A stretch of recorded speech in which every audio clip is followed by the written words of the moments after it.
MDS university Ajmer के BA part third के political science first paper के मेरे प्रिय विद्यार्थियों, मैं doctor Manoj Awasthi, associate professor SPC government college Ajmer, पिछले अपने कुछ लेक्चर से थॉमस ग्रीन के बारे में आपको बताने का प्रयास कर रहा हूँ।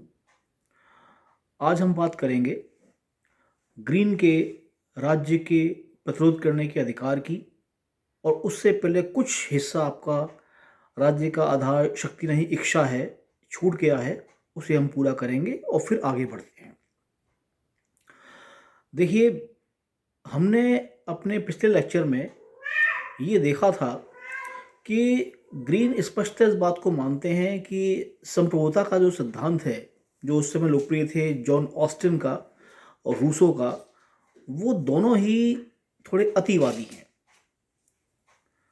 रूसो ये मानते हैं कि एक व्यक्ति इच्छा भी सामान्य इच्छा हो सकती है, और ऑस्टिन एक बेहद ताकतवर व्यक्ति को संप्रभु शक्तियां अपनी सौंप रहे हैं, जिसके विरोध का अधिकार किसी के पास नहीं है, दोनों नहीं दे रहे। लेकिन इससे पहले आप इस बात को समझें कि ग्रीन का ये जो कंसेप्ट है कि राज्य का आधार शक्ति नहीं बल्कि इच्छा है, इसका एक बिंदु है। जैसे मैं आपसे सवाल करता हूँ, आप सभी महाविद्यालय के विद्यार्थी हैं, कुछ बच्चे जो रेगुलर हैं, हो सकता है इस लेक्चर की सीरीज़ को कुछ अपने दोस्तों से शेयर करके जो प्राइवेट बच्चे हैं वो भी देख रहे हों। आप एक बात का जवाब दीजिए, जो कॉलेज की फ़ीस आप देते हैं, या अभी कुछ समय के बाद जो परीक्षा के फॉर्म भरे जाएंगे आप उसकी फ़ीस देंगे। आप बिजली पानी के बिल भरते हैं, अभी आप देख रहे हैं पंचायती राज संस्थाओं के चुनाव हो रहे हैं। यदि आप 18 वर्ष के हो गए हैं तो आपने मतदान किया होगा या देखा होगा। यदि आपसे बड़े व्यक्ति वोटिंग करते हैं, मतदान होता है, मतगणना होती है, परिणाम घोषित होता है, आप सड़क पर चलते हैं, आप नियम कायदे कानून को मानते हैं, उन्हें फॉलो करते हैं। कभी कभी आपसे गलती होती है तो आपको पेनल्टी या पनिशमेंट भुगतना पड़ता है, वो भी आप देते हैं। ये क्यों करते हैं आप? एक विचारक हैं, मुझसे पहले के अन्य साथियों के लेक्चर्स में आपने मैकियावेली को पढ़ा है। आधुनिक युग की शुरुआत उनसे मानी जाती है। उनका एक बड़ा लोकप्रिय कथन है, वो ये कहते हैं कि व्यक्ति अपने पिता के हत्यारे को क्षमा कर सकता है पर अपनी संपत्ति छीनने वाले को क्षमा नहीं कर सकता।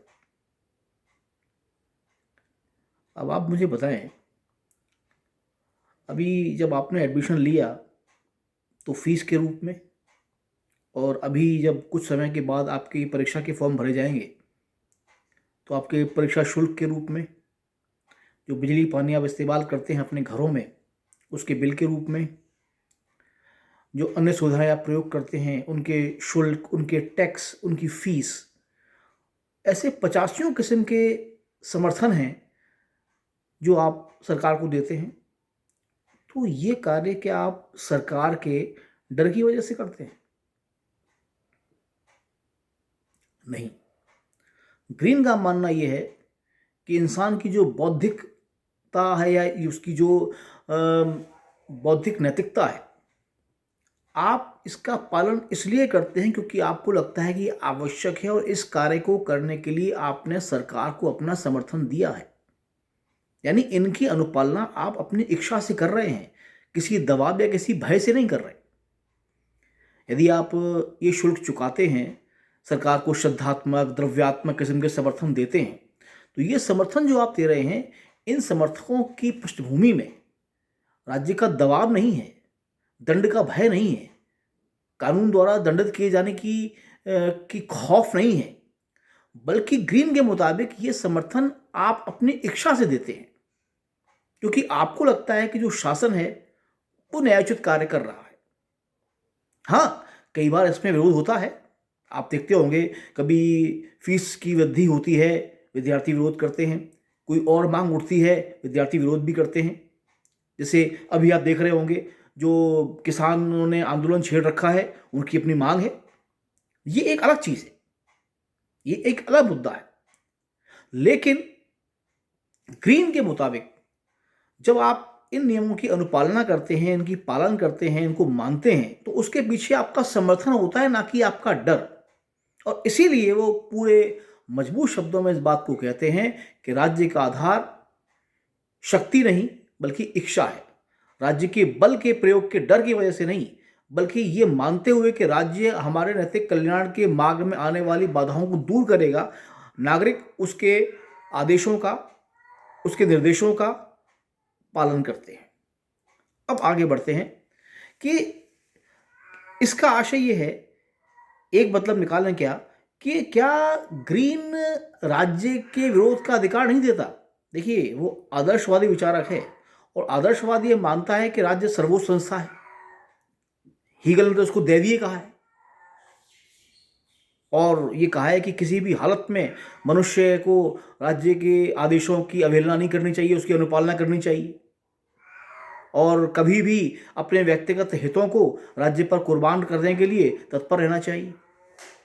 लेकिन ग्रीन ब्रिटेन के हैं, डेमोक्रेसी वहाँ है, लोकतंत्र है, और यहाँ पर उनका जो व्यू है, उनका जो विचार है, वो थोड़ा अलग किस्म का है।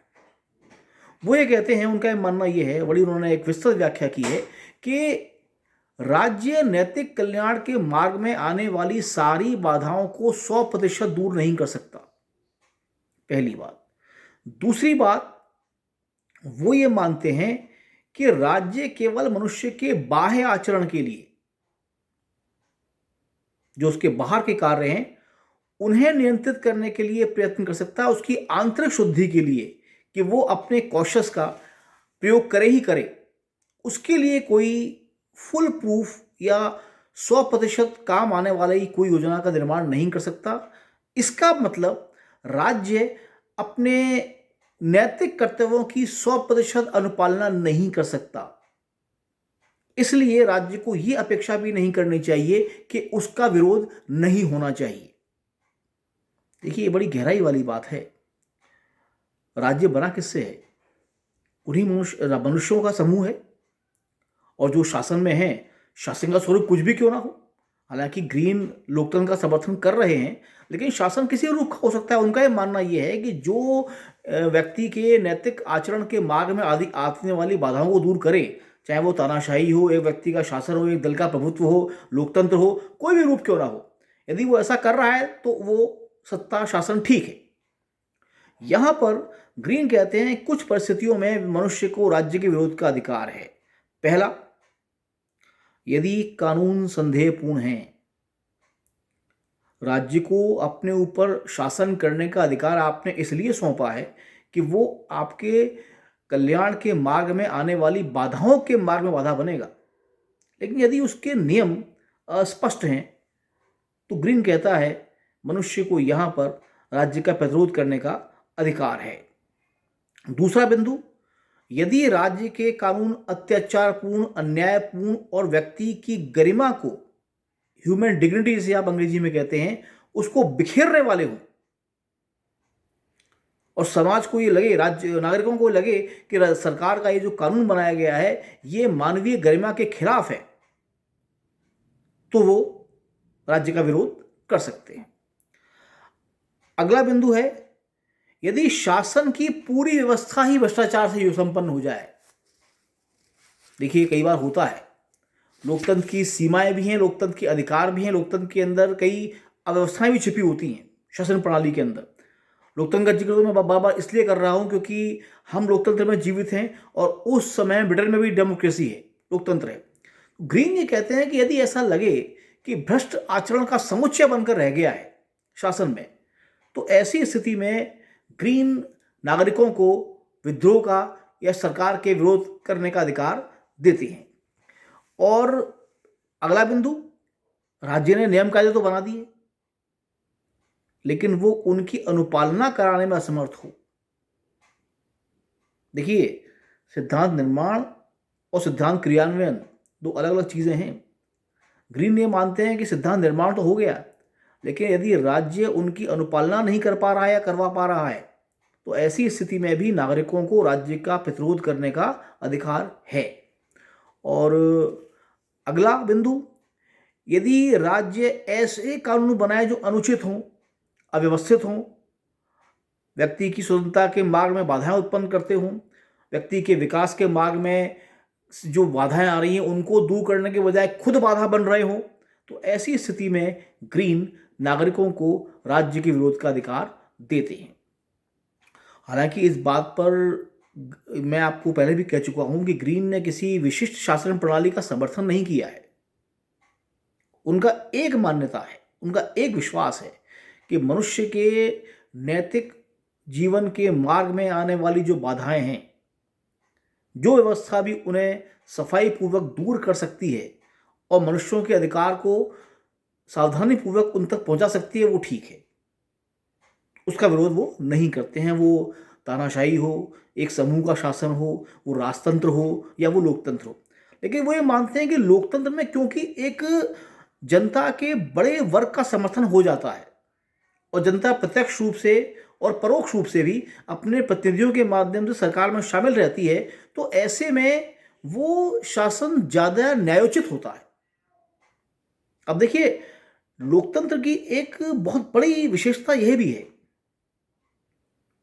जो लिंकन की परिभाषा है ना, ये लोकतंत्र जनता का, जनता के द्वारा जनता के लिए शासन है।